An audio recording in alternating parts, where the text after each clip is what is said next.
இந்த ஜெயிண்டிக்கான ஆள் இந்த 2 பேரையும் கூண்டில் வச்சு கொண்டு போயிட்டுருக்கான். அப்போது நம்ம ஹீரோ அவனுக்கே தெரியாமல் அவனை பின்னாடியே ஃபாலோ பண்ணி போகிறான். இப்போ கிச்சனுக்கு வந்த இந்த ஜெயிண்ட் இவனை மட்டும் எடுத்து ஏதோ மாவில் தூக்கி போடுது. அவன் தப்பிக்க முடியாத மாதிரி இந்த மாவில் ஒட்டிக்கிறான். இப்போ மேலே லைட்டாக மாவு தூவுது. இந்த இடத்துல மூக்கை நோண்டி அதை நக்கி பார்த்துட்டு அதே கையில் இவனை ரோல் பண்ணுது. கொஞ்சம் கன்றாவியாக தான் இருக்கும். இவனை தூக்கி ஓரமாக வச்சுட்டு இப்போ இந்த பொண்ணை எப்படி சமைக்கலான்னு பார்த்துட்டு இருக்கான். அந்த நேரத்தில் நம்ம ஹீரோ சைலண்ட்டாக உள்ளே வந்துடுறான். உள்ளே வந்த ஹீரோ இவனை காப்பாற்ற பார்க்குறான். இப்போ இந்த ஜெயிண்ட் திரும்பி வந்ததுனால அவன் கையில் கத்தியை கொடுத்துட்டு ஒளிஞ்சிக்கிறான்.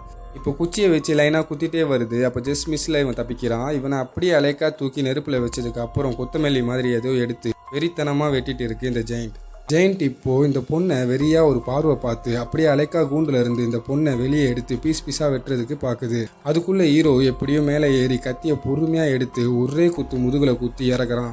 வலி தாங்க முடியாமல் இந்த ஜெயிண்ட் இங்கேயும் அங்கேயும் துடிச்சிட்டு இருக்கப்போ அங்கே இருக்கிற செவுத்துல ஜெயிண்டோட முதுகு இடிச்சு இன்னும் ஆழமாக கத்தி இறங்கி இந்த இடத்துல ஜெயிண்ட் செத்துருது.